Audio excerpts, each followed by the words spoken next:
अस्सलाम वालेकुम dear student, how are you all? Hope you are doing well. तो काफ़ी बच्चों की डिमांड थी कि सर इस 2 मंथ में हमारे खुद अपने स्कूल के ओ लेवल की बुक्स कवर कर रहे हैं।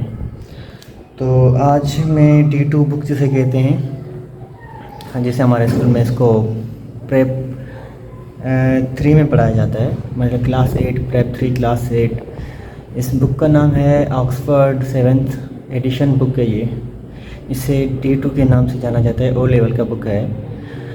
और इसमें फ़र्स्ट चैप्टर जो है वो डायरेक्ट एंड इनवर्स प्रोपोर्शन के बारे में। जैसे आपका ये बुक मैं दिखाऊँ, आपका ये बुक है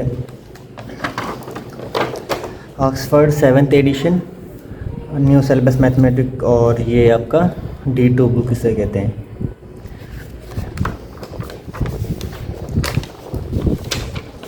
इसमें ये आपके चैप्टर हैं, जैसे कि चैप्टर 1 जो आपका है direct and inverse proportion. Chapter 1 जो है वो डायरेक्ट एंड इनवर्स प्रोपोर्शन है। टोटल जो इसमें हमारे पास मौजूद हैं वो अप्रॉक्स 17 चैप्टर है हमारे। लास्ट चैप्टर जो है एवरेज ऑफ स्टैटिस्टिकल डेटा। ये स्टैटिस्टिक्स के बारे में, इसमें मोड, मीडियन वगैरह होते हैं, ये एवरेज। और फर्स्ट चैप्टर जो है वो डायरेक्ट एंड इनवर्स के बारे में। इंशाल्लाह भी फर्स्ट मेरा लेक्चर जो होगा फर्स्ट चैप्टर से ही होगा। तो लेट्स स्टार्ट नाउ। तो अच्छा, डायरेक्ट और इनवर्स आपने सुना होगा शायद। Now I will explain you in detail कि डायरेक्ट और इनवर्स का मतलब क्या है।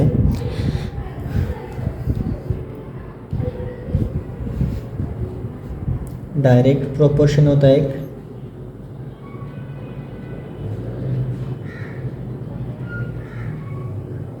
देखें डायरेक्ट प्रोपोर्शन का मतलब है कि अगर एक चीज़ इंक्रीज़ हो रही है तो दूसरी ऑटोमेटिकली इंक्रीज़ हो, उसे कहते हैं डायरेक्ट। या एक चीज़ डिक्रीज़ हो, दूसरी भी ऑटोमेटिकली डिक्रीज़ हो, उसे भी कहते हैं डायरेक्ट। मतलब एक के साथ जो काम हो रहा है दूसरे के साथ भी वही काम हो। जैसे कि अगर एक क्वांटिटी में इंक्रीज़मेंट आ रही है, ये केस 1 है, तो दूसरी क्वांटिटी में भी इंक्रीमेंट आनी चाहिए उसमें। या सेकंड केस ये कह सकते हैं कि अगर एक चीज़ कम होती जा रही है तो दूसरी क्वांटिटी ऑटोमेटिकली कम हो जाए।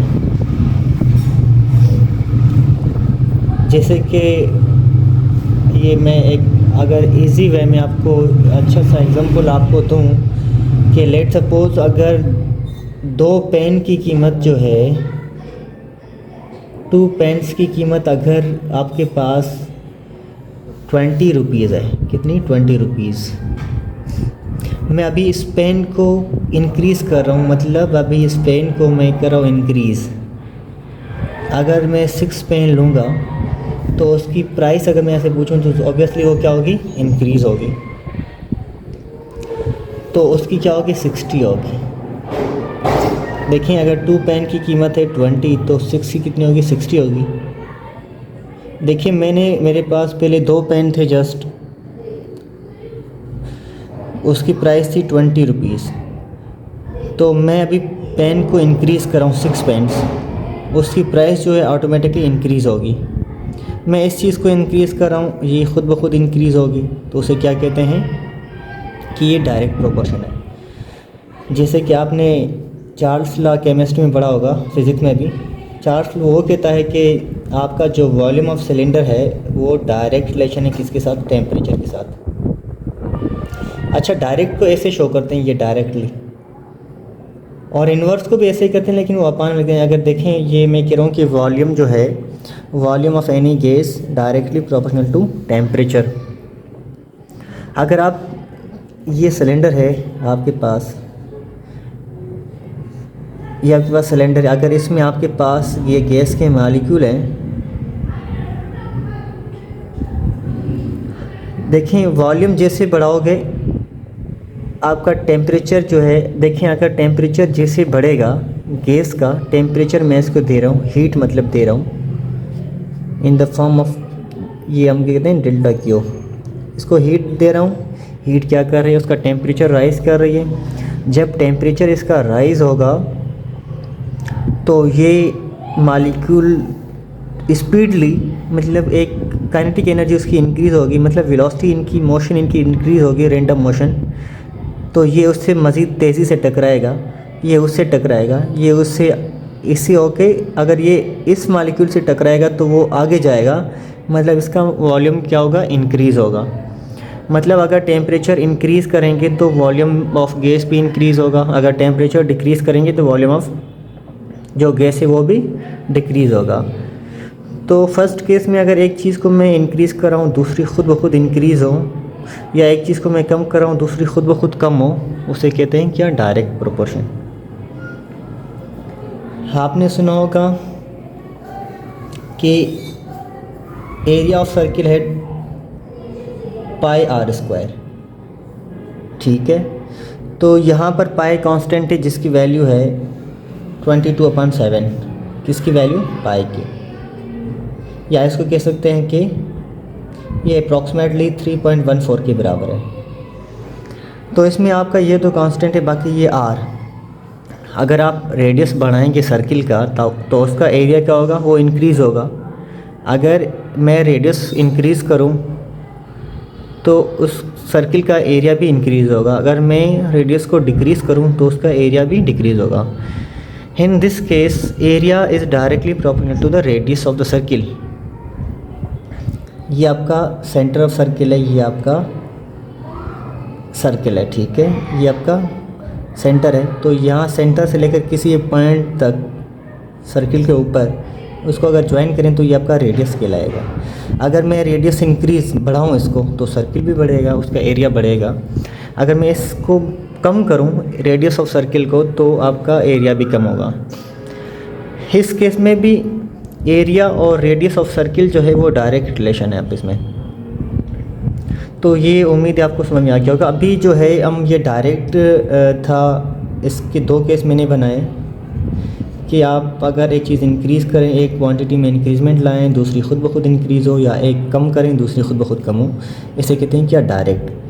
अच्छा, अभी इन्वर्स प्रोपोर्शन की तरफ आते हैं।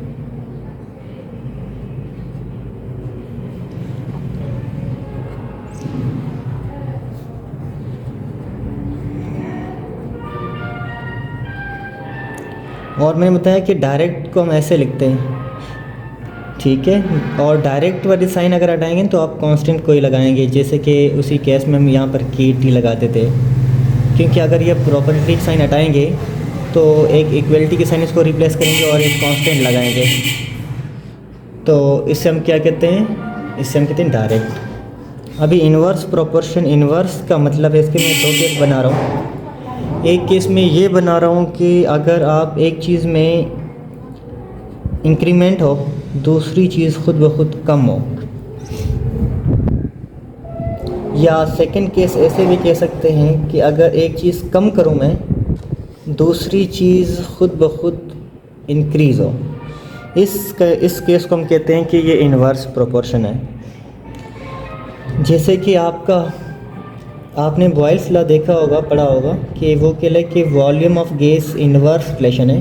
देखें, ये इन्वर्स इसको नहीं कहते, ये सेम चीज़ है ये वाली, और ये इन्वर्स मतलब अपान में लिखेंगे तो इन्वर्स कहलाएगा। किसके साथ इन्वर्स है, वॉल्यूम ऑफ गैस जो है वो इन्वर्स है प्रेशर के साथ। क्यों, क्योंकि वो कह रहा है कि अगर आप एक ये सिलेंडर ले रहे हैं आप, ठीक है, इसमें आपके पास गैस के मॉलिक्यूल हैं जिसका वॉल्यूम कहलाएगा। अगर मैं इस पिस्टन के ऊपर, ये एक पिस्टन है आपके पास, अगर मैं इस पिस्टन के ऊपर ज़्यादा प्रेशर लगाऊंगा, अगर ज़्यादा प्रेशर इंसर्ट करूंगा, अगर मैं इसके ऊपर ज़्यादा प्रेशर इंसर्ट करूंगा तो ये मॉलिक्यूल जो है कम होते जाके इस बॉटम में आ जाएंगे, मतलब इसमें ज़्यादा मॉलिक्यूल आएगा, मतलब ज़्यादा मॉलिक्यूल आएगा, मतलब इसका वॉल्यूम कम होगा। अगर प्रेशर ज़्यादा दे रहे हो, अगर प्रेशर बढ़ाऊँ तो आपका जो है वॉल्यूम क्या होगा, कम होगा। अगर प्रेशर बढ़ाऊं तो वॉल्यूम कम होगा। अगर प्रेशर कम होगा तो उसमें वॉल्यूम बहुत ज़्यादा एक्सपेंड होगा, मतलब उसकी वॉल्यूम। जैसे कि आप आपने देखा होगा जब आप स्टेशन पे जाते हैं कि पेट्रोल पंप पे, तो आप जब सीएनजी वगैरह डलवाते हैं गाड़ी में, तो उसके कहते हैं कि उसका प्रेशर कितना है, जितना ज़्यादा प्रेशर होगा, जितना हाई प्रेशर होगा, उतना वो हमारे लिए फेवरेबल होगा। क्योंकि अगर प्रेशर ज़्यादा होगा तो उसमें वॉल्यूम जो होगा वो कम आएगा। लेट सपोज़ मतलब उसमें देखें, अगर मैं प्रेशर बढ़ाऊँ बजाय, लेट सपोज़ उसका वॉल्यूम अगर आप मेरे पास आ रहा है कि 1000 डेसीमीटर क्यूब आ रहा है, या सेंटीमीटर क्यूब भी कह सकते हैं। एक अगर एक सिलेंडर में इतना आ रहा है, देखें अगर एक दूसरे का अगर आपके पास प्रेशर ज़्यादा होगा तो उसी सिलेंडर में ये 2000 डेसीमीटर क्यूब भी आ सकता है।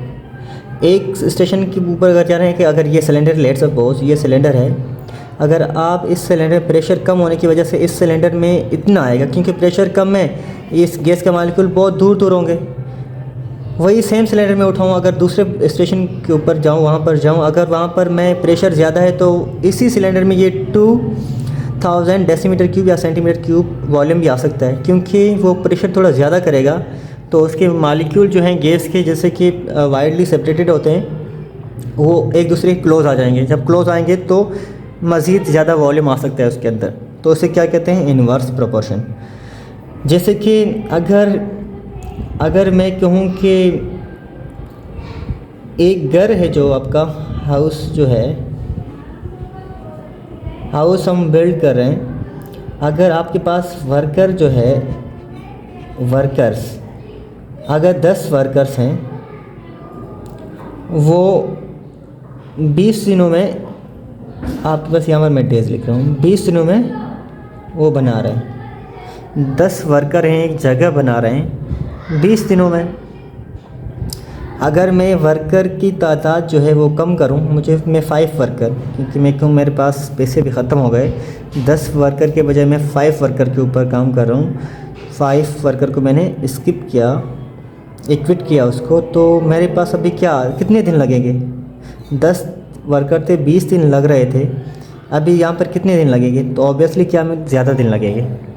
क्योंकि देखें मैं इसको क्या कर रहा हूँ, इसको मैं डिक्रीज़ कर रहा हूँ, ये ख़ुद ब खुद इंक्रीज़ हो जाएंगी। तो कितने 40 डेज़ लगेंगे अभी आपके। देखें मैंने वर्कर को कम किया, डेज़ खुद ब खुद इंक्रीज़ हो गए।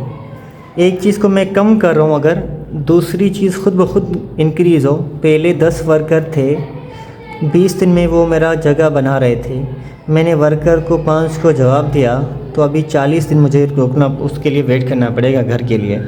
क्योंकि मैंने वर्कर को कम किए तो अभी दिन ज़्यादा लगेंगे, क्योंकि वर्कर कम हो गए तो ज़्यादा दिन लगेंगे। इसे हम क्या कहते हैं, इन्वर्स प्रोपोर्शन। और इंशाल्लाह नेक्स्ट क्लास में जो है मैं एक्सरसाइज की तरफ आऊँगा। ये जस्ट इंट्रो था, और आपका ये जो है D2 बुक है, हो लेवल का, जिसे हम कहते हैं हमारे स्कूल में जो कहा जाता है, इसे प्रेप 3 क्लास कहा जाता है, जिसमें हम D2 बुक पढ़ाते हैं। ये 7th एडिशन ऑक्सफर्ड का है। तो इंशाल्लाह नेक्स्ट क्लास में इंशाल्लाह मैं एक्सरसाइज की तरफ आऊँगा। उम्मीद है आपको समझ में आ गया होगा। Thank you so much.